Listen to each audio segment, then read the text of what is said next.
제목 같이 읽겠습니다. 시작. 하나님 나라는 작아도 세상에 선한 영향력을 끼친다. 아멘. 다시 한번 읽겠습니다. 시작. 하나님 나라는 작아도 세상에 선한 영향력을 끼친다. 아멘. 자, 제목만 기억하셔도 은혜가 될 것 같습니다. 자, 예수님이 이제 천국에 대한 비유의 말씀을 계속하고 계신데 오늘이 세 번째입니다. 왜 예수님은 천국에 대한 말씀을 비유로 하실까? 대놓고 하시면 우리가 더 이해하기 편하지 않을까 이제 생각을 하는데 그런 것 같아요. 천국은요, 하나님 나라는 이제 인간의 언어로 어떻게 정확하게 표현하기가 어려운 것 같아요. 이 세상을 뛰어넘는 그런 곳이기 때문에 그래서 하나님 예수님께서 비유의 말씀으로 하시지 않았을까 그런 생각을 해봅니다. 그래서 예수님의 비유의 말씀 우리가 잘 이해하면서 오늘도 하나님의 나라에 대해서 하나를 더 알아가기를 바랍니다. 33절 읽겠습니다. 또 비유로 말씀하시되 천국은 마치 여자가 가루 서말 속에 갖다 넣어 전부 부풀게 한 누룩과 같으니라. 아멘. 자, 누룩은요, 빵을 만들 때 밀가루를 발효시키는 이제 그런 효모입니다. 그래서 여기 보니까 밀가루 서말 속에 갖다 넣었다. 그래서 밀가루 서말은 아주 양이 많죠. 밀가루 세 푸대 이렇게 생각하시면 꽤 많은데 여기에다가 아주 소량의 이제 누룩을 집어넣게 되면 이것이 밀가루 반죽 전체를 이제 부풀게 한다고 합니다. 저는 안 해봐서 모르겠습니다. 베이킹 해보신 분들은 잘 아실 것 같아요. 그래서 이 100여 명을 먹일 수 있을 정도로 부풀게 된다고 이제 말을 하고 있습니다. 그런데 하나님 나라가 이와 같다라는 거죠. 하나님 나라가 이와 같다. 자, 겨자씨 비유에서 우리가 무엇을 배웠냐면 하나님의 나라는 어떻게 시작한다? 작게 시작한다. 작게 시작하기 때문에 우리가 생각하기에 작으니까 약하다 이렇게 생각할 수 있잖아요. 그런데 오늘 본문은 그게 아니라는 거예요. 작지만 강하다라는 것입니다. 작지만 강하다. 하나님의 나라는 아주 작지만 세상은 아주 크죠. 밀가루 그 반죽 밀가루 그 세 푸대가 크고 이제 누룩이 적은 것처럼 하나님의 나라는 적지만 세상은 크다라는 거예요. 그런데 소량의 누룩이 이제 많은 양의 밀가루 반죽을 부풀게 하듯이 아무리 하나님의 나라가 작아도 하나님의 나라는 이 큰 세상에 영향을 미친다라고 예수님이 지금 오늘 말씀하고 있는 것입니다. 그래서 하나님의 나라는요, 크기와 상관없어요. 하나님의 나라는 아무리 작아도 세상을 변화시키는 큰 능력을 가지고 있습니다. 반대로 아무리 커도 선한 영향력을 끼치지 못한다면 그것은 하나님의 나라가 아니라는 거죠. 다시 말해 교회가 아무리 작아도 하나님의 그런 일을 하면서 이제 살아가는 나라는 그것은 하나님의 나라라고 할 수 있지만 아무리 교회가 커도 세상에 나가서 세상을 변화시키는 그런 일을 하지 않는다면 하나님의 나라가 임했다라고 볼 수 없다라는 것입니다. 그래서 크기와 상관없다라는 거예요. 하나님의 나라는 원래 작게 시작하는 거예요. 그래서 작지만 생명력이 있기 때문에 거기서 이제 능력을 발휘한다. 오늘 그 이야기를 또 하고 계신 것입니다. 자, 지금으로부터 100년 전에 이 땅에 3.1 운동이 일어났습니다. 그렇죠? 3.1 운동. 이거 잠깐 치울게요. 자, 3.1 운동이 일어났는데 이 3.1 운동이 기독교에서 시작했다라고 이제 보셔도 됩니다. 그리고 기독교가 주도했다라고 이제 볼 수가 있는데요. 그 이유가 뭐냐면 민족 대표 33인 독립 선언서를 쓴 33명 중에 기독교인이 몇 명이죠? 16명. 많은 분들이 알고 계시는 거예요. 16명이면 반이 안 되잖아요. 나머지는 불교, 천도교 대표였어요. 여러분, 지금 생각하시면 안 돼요. 지금은 기독교가 어느 정도 세력이 있지만 100년 전에는 기독교인이 몇 명이었을까요, 여러분? 우리나라에? 퍼센트로 합시다. 몇 퍼센트였을까요? 1%와 2% 사이입니다. 그러니까 2%가 채 되지 않는 그런 아주 작은 그런 그리스도인들이 이 땅에 있었지만 독립선언서를 쓴 민족 대표에는 과반수 가까이 됐다라는 거죠. 참 놀라운 일이 아닐 수 없습니다. 그리고 3.1 운동이 끝난 후에 1919년 이제 6월에 이제 일본 총독부가 발표를 하는데 그 통계를 보면 3.1 운동으로 인해서 투옥된 사람이 기독교인이 2190명, 그리고 불교, 유교, 천도교 합쳐서 1556명. 그러니까 이 나머지 사람들 다 합쳐도 기독교인보다 숫자가 적다라는 거예요. 몇 퍼센트의 사람이요? 1.6%의 사람이 이런 놀라운 일을 행했다는 것입니다. 그리고 이제 3.1 운동이 이제 뭐 전국 각지에서 일어났잖아요. 계속 일어나거든요. 어떻게 그것이 가능했느냐? 지금처럼 뭐 연락하고 이런 그런 시스템이 잘 되어 있지 않았잖아요. 근데 그게 되어 있는 시스템, 그런 시스템이 있는 단체가 바로 교회입니다. 교회가 이제 각 지역별로 제가 뭐 총회, 노회에 속해 있는 것처럼 각 교회 목사님들은 그런 모임이 있어요. 그래서 그런 모임들을 통해서 전국에 있는 그런 교회들이 들고 일어나서 함께 사람들이 동참해서 3.1 운동을 이제 진행했다, 이렇게 우리가 보는 것입니다. 그래서 이 숫자만 봐도요, 통계만 봐도 기독교가 주도했다라는 것을 부인할 수가 없습니다. 그러니까 이 땅에 정말 작은 그리스도인들이 이 큰 조선에 선한 영향력을 끼쳤다라는 것이죠. 그래서 100년 전에 우리 믿음의 선배들은요, 정말 믿음의 선배들이에요. 그런 믿음이 우리에게도 전해지길 축복합니다. 그래야 돼요. 자, 그런데 우리나라뿐만 아니라 전 세계도 마찬가지입니다. 세계적으로도 이제 하나님의 나라가 작지만 선한 영향력을 끼치는 일들이 계속 있었거든요. 그 중에 하나만 보겠습니다. 자, 민주주의입니다. 민주주의. 여러분, 민주주의 하면 생각나는 그 글귀가 있으실 겁니다. 뭐죠? 민주주의 하면 딱 생각나는 글귀, 유명한 글귀, 이거 아니에요? 다 같이 읽어보겠습니다. 시작.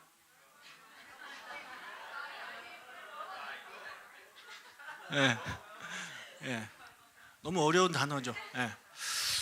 그래서 우리가 뭐 국민에 의한, 국민을 위한 그런 정부, 이것이 이제 민주주의라고 누가 말했습니까? 링컨이 말했죠. 아브라함 링컨이, 저분이 그렇게 얘기를 했습니다. 누굴요? 절요? 그래요? 아무튼 저분이 게티스버그에서 한 연설인데, 링컨이 이 연설을 한 마지막 부분을 제가 읽어드리겠습니다. 우리가 그처럼 헌신적인 노력을 기울일 때 하나님의 가호 속에서 우리나라는, 미국이죠, 새롭게 보장된 자유를 누리고 국민에 의한, 국민을 위한 정부는 지구상에서 결코 사라지지 않을 것입니다. 이 말을 이제 링컨이 했습니다. 잘 아시다시피 미국은 청교도들이 세운 나라입니다. 신앙의 자유를 찾아서 이제 대서양을 건넜죠. 그래서 기독교인들이 세운 나라가 미국이에요. 건국할 당시를 말씀드리는 겁니다. 그래서 이 세상에서 정말 처음으로 기독교에 의해서 세워진 나라는 미국이라고 볼 수 있는 거예요. 아브라함 링컨도 기도하는 그런 크리스찬이었잖아요. 백악관에서 늘 기도하던 그런 사람이었습니다. 그런데 이 유명한 민주주의에 대한 말을 링컨이 처음 한 말이 아닙니다. 오래전에 어느 사람이 했습니다. 그 말을 링컨이 인용을 한 겁니다. 누굴까요? 예수님이요? 생각지 못한 대답. 어디서 이상한 복음을 듣고 오셔가지고 저랑 개인 면담을 좀 하셔야겠습니다. 예수님은 아닙니다. 자, 이분입니다. 존 위클리프라는 분입니다. 자, 이분은요 1300년대 사람이에요. 영국의 기독교 학자고 종교 개혁자입니다. 그래서 종교 개혁을 마틴 루터가 칼뱅가가 이렇게 일으켰는데 그 전에 이미 이제 시작했다라고 보는 종교 개혁의 시초라고 볼 수 있습니다. 이 사람이 한 가장 큰 업적이 뭐냐면 그 당시 성경이 라틴어로 기억되어 있었어요. 라틴어. 혹시 라틴어 읽을 줄 아시는 분 계세요? 라틴어? 라틴어. 라틴어는요 죽어 있는 언어예요. 죽은 언어예요. 지금 라틴어 쓰는 사람이 없어요. 근데 이 당시도 마찬가지라는 거예요. 이 당시도 라틴어를 쓰는 사람이 없어요. 그런데 성경이 라틴어로 번역이 되어 있습니다. 일반 백성들이 성경을 읽을 수가 있겠어요? 없겠어요? 못 읽는 거예요. 읽고 싶어도 못 읽는 거예요. 그럼 누구만 읽을 수 있느냐? 라틴어를 알고 있는 몇몇 가톨릭 사제들만 그 성경을 읽을 수 있는 거죠. 그래서 그 사람들이 이제 일반 백성들이 성경을 모르기 때문에 설교 시간에 이상한 소리를 해도 믿는 거예요. 국민이란 국민을 위한 이 말씀을 예수님이 하셨습니다. 이렇게 얘기해도 아멘. 그러고 그렇구나. 이렇게 믿어버리는 거죠. 그래서 이 사제들이 이 성경을 각 나라 말로 번역하는 것을 금지시킵니다. 법으로. 절대 번역을 못하게 만들어요. 왜 그랬겠어요? 성도들이, 백성들이 몰라야 내가 이상한 소리 해도 먹히는 거거든요. 그 대표적인 게 뭡니까? 면죄부잖아요. 면죄부. 여러분 면죄부를 사십시오. 면죄부 사시면 지옥에 가 있는 여러분의 부모님들 천국으로 가십니다. 이렇게 이야기를 하면 여러분 그 당시 사람들이 그거를 믿었겠어요? 안 믿었겠어요? 믿을 수밖에 없는 거예요. 왜요? 자기들은 성경을 모르니까. 그러니까 그렇게 막 다루기가 너무 쉬운 거죠. 지금도 그런 비슷한 목사님들이 있어요. 성도들을 가르치지 말래요. 성도들이 똑똑해지면 목회하기 힘들다는 이런 소리를 하시는 목사님들도 있습니다. 하지만 여러분 배우셔야 돼요. 배우고 읽고 그래야 오 목사가 이상한 소리 하는지 안 하는지 알 수 있어요. 자, 그래서 이런 상황에서 위클리프가 목숨 걸고 번역한 겁니다. 불법이기 때문에 영어로 번역을 했어요. 영어로. 모국어잖아요. 그래서 영어로 번역하고 그 영어 성경 서문에 이런 말을 썼습니다. 이거를 읽는 게 아닙니다. 자, 읽어보겠습니다. 시작. This Bible is for the government of the people, by the people, for the people. 많이 들어본 말이죠, 그죠? 링컨이 인용한 거예요. 제 생각에는 링컨이 위클리프가 쓴 영어 성경 이렇게 읽다가 서문을 보면서 깨달은 걸 발견한 것 같아요. 그래서 인용한 거예요. 이 성경은 1300년대입니다. 이 성경은 국민에 의한 국민을 위한 정부를 위한 것이다.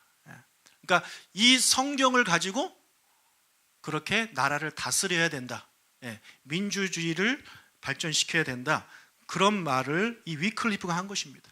그리고 500년 후에 링컨이 인용을 한 거예요. 이렇게 여러분 기독교가 민주주의가 발전하는데 큰 영향을 끼칩니다. 자, 기독교가 민주주의에 영향을 끼쳤다는 걸 우리가 이제 성경을 통해서 알 수 있죠. 이것만 봐도 그렇죠.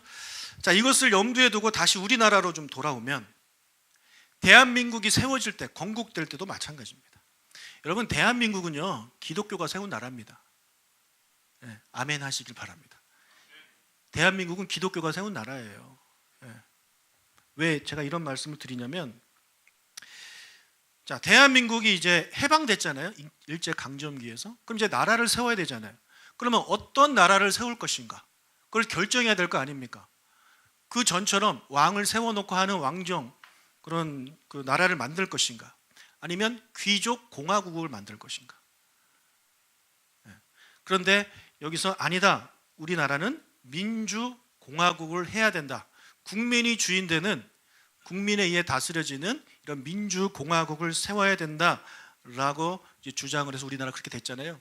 이 일에 앞장서신 분이 누구냐면 이승만 초대 대통령입니다. 제가 이승만 대통령 뭐 이렇게 칭찬하는 게 아닙니다. 건국 당시를 제가 말씀을 드리는 거예요.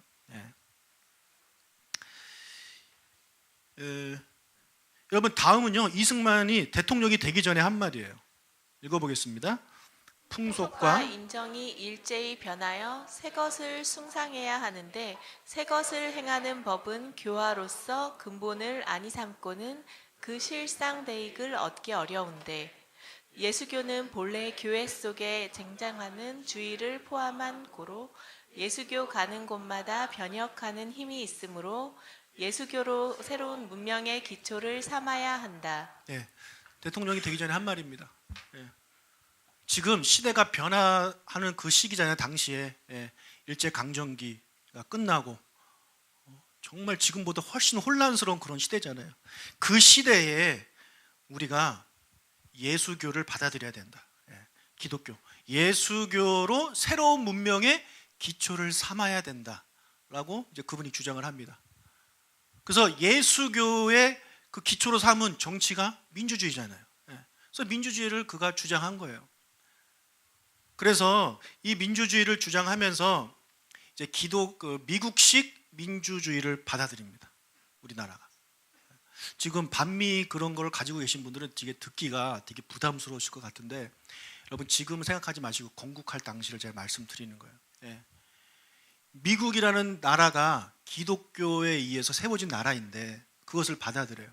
우리나라도요, 미국에 이어 기독교 위에 세워진 나라입니다. 이것을 우리가 이해하고 받아들이게 되면 우리 대한민국을 사랑할 수밖에 없어요. 대화해 보면요, 대한민국 되게 싫어하는 사람들이 있어요. 우리 국민들. 헬 조선 뭐 이런 표현을 많이 씁니다. 여러분 조선이 끝난 지가 언젠데요? 왜 아직도 헬 조선이에요? 대한민국이잖아요.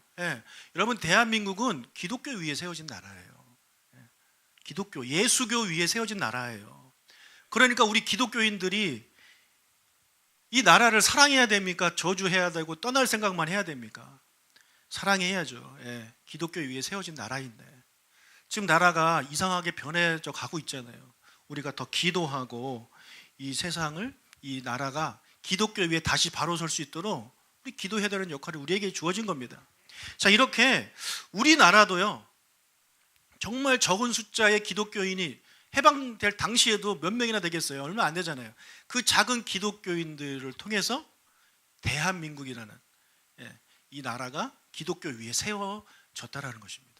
그래서 우리나라는 조선시대 때도 그랬고 이 대한민국이 세워질 때도 그랬고 정말 작은 숫자의 하나님의 백성이었지만 큰 영향력을 우리나라에 미쳤다라는 것입니다.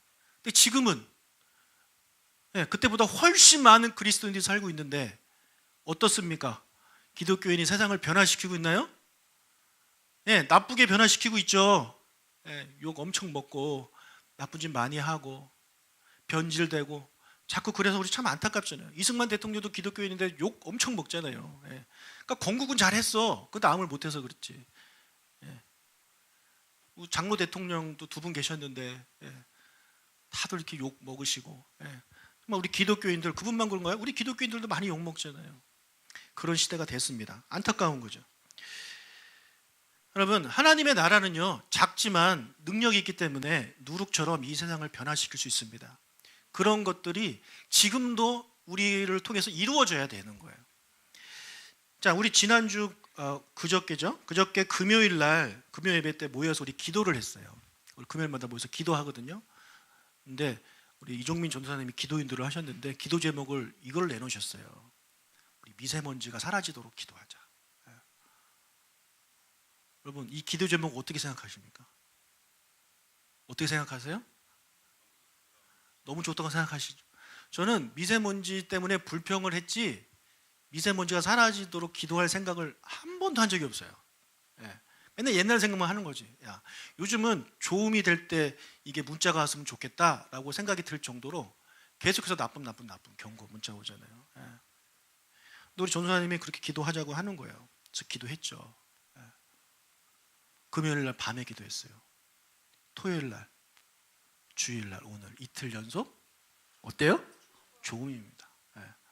그러니까 기도를 안 하시는 분들은 뭐 비가 와서 그렇다, 뭐 이렇게 뭐 그런 생각을 하시겠지만 기도한 사람들은요 하나님이 해주신 겁니다. 아멘. 그러니까 우리 정말 적은 숫자가 모였거든요. 20명도 안 되는 그 적은 숫자가 모였는데 다른 교회도 기도했을 것 같아요, 제 생각에. 그래서 그런 기도를 하나님께서 받으시고 특히 우리를 생각하셔서 그저께 기도하고 오늘 하고 어제 좋은 날씨를 주셨어요. 참 감사해요. 여러분, 이것이 하나님 나라의 능력이라는 거예요. 여러분 그렇게 생각할 수 있어요. 목사님 그거 어쩌다가 우연히 그런 거 아닙니까? 기도를 안 한 사람들은요 우연이라고 생각해요. 근데 기도를 하신 분들은 우연이라고 생각하지 않아요. 근데 기도를 해도 우연이라고 생각하시는 분들이 있어요. 감당이 안 되는 거예요. 내가 기도했지만 설마. 어느 교회가 있었어요. 어느 교회가 지하에 나이트클럽이 있고 교회가 이제 2층에 있었어요. 그래서 이제 교회에서 이제 기도를 했어요. 하나님, 저 나이트클럽 망하게 해주세요. 그걸 오래오래 기도했어요. 그런데 나이트클럽에 이제 불이 나가지고 망했어요. 근데 나이트클럽 사장이 소송을 걸었어요. 저 교회가 기도해서 그렇다. 그랬더니 그 목사님이 뭐라는지 알아요? 에이, 우리가 기도했다고 그거 불납니까? 이렇게. 예. 근데 우리가 이게 웃기라고 드린 말씀이지만 우리가 그렇다니까요. 예, 기도해도 되면 어쩌다가 된 거지. 예.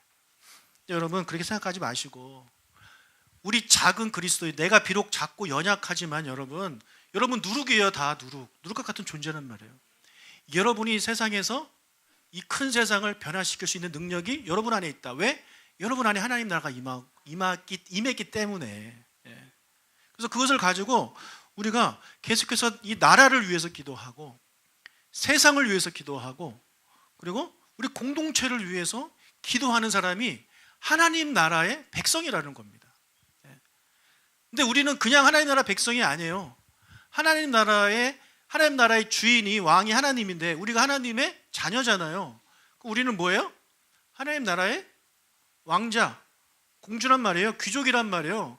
그렇기 때문에 그냥 일반 백성처럼 생각하지 마시고 공주와 왕자들은 이 나라가 어떻게 하면은 잘 평화롭게 지낼 수 있을까? 백성들에서 어떻게 살아갈까? 이런 고민하지 않겠습니까? 우리가 그런 마음을 가지고 우리가 기도하는 자세가 우리에게 필요하다는 거죠. 예. 근데 많은 분들이 하나님의 나라의 백성이고 하나님 나라의 그런 왕족임에도 불구하고 늘 구하는 기도가 뭐냐면 일용할 양식이에요. 늘 일용할 양식만 구해요. 예. 우리 자녀 잘 되게 해주세요. 뭐 합격하게 해주세요. 저 시험 보는 거 합격하게 해주세요. 예, 돈 잘 벌게 해주세요. 아픈데 건강하게 해주세요. 대부분의 기도가 다 그거 아닙니까?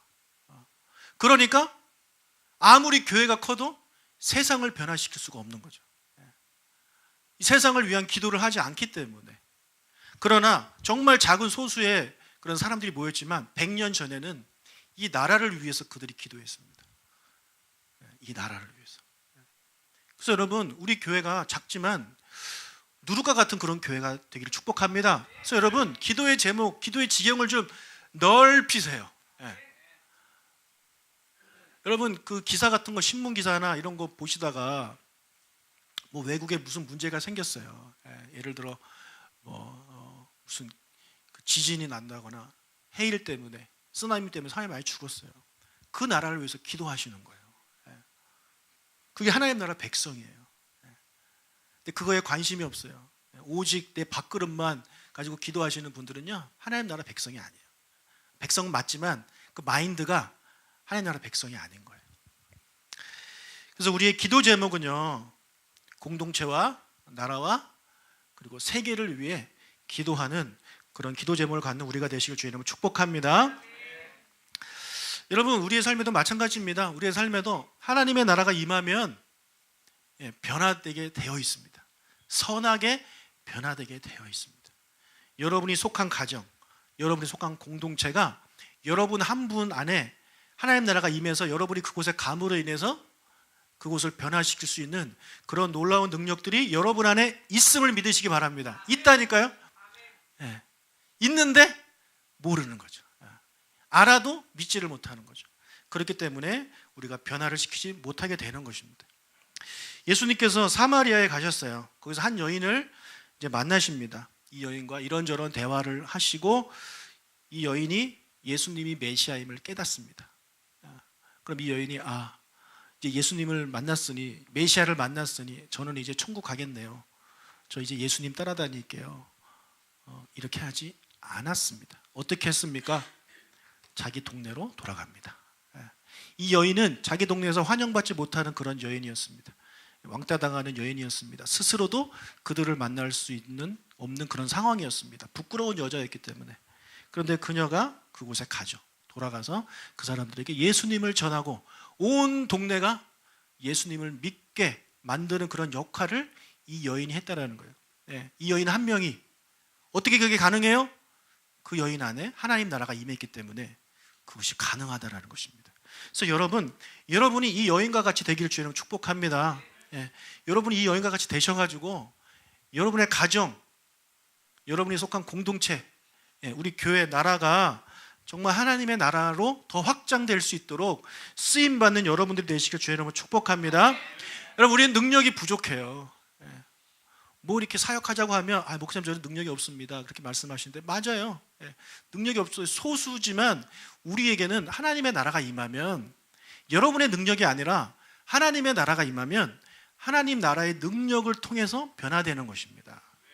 그렇기 때문에 내가 하나님의 나라의 백성임을 다시 한번 깨달으시고, 내가 하나님의 나라 백성으로 어떻게 살아가고 어떻게 기도해야 할 것인지, 무엇을 기도해야 할 것인지를 고민하고 그렇게 살아간 여러분 되시길 축복합니다. 일제강점기와 해방 시기에 정말 소수의 그리스도인이 있었지만 그들을 통해서 우리나라가 이제 변화되고 새로운 나라가 된 것처럼 우리가 속한 모든 곳을 변화시키는 저와 여러분 되시기를 주님의 이름으로 축복합니다. 날이 갈수록 악해져가도 온 거리마다 넘쳐나는 죄악의 물결, 오라 우리가 세상을 변화시키자. 오라 우리가 예수 그리스도로. 사람들은 참 자유가 뭔지도 모르고 어둠의 길을 방황하며 소리 지르네. 오라 우리가 세상을 변화시키자. 오라 우리가 예수 그리스도로. 어느 누가 이 세상을 구할 수 있으랴. 하나님 없는 저들에게 오직 죽음뿐. 오라 우리가 세상을 변화시키자. 오라 우리가 예수는. 우리 옆 사람 손잡고 가자 우리가 세상을 변화시키자. 가자 우리가 예수 그리스도. 다시 한번 가자 우리가 세상을 변화시키자.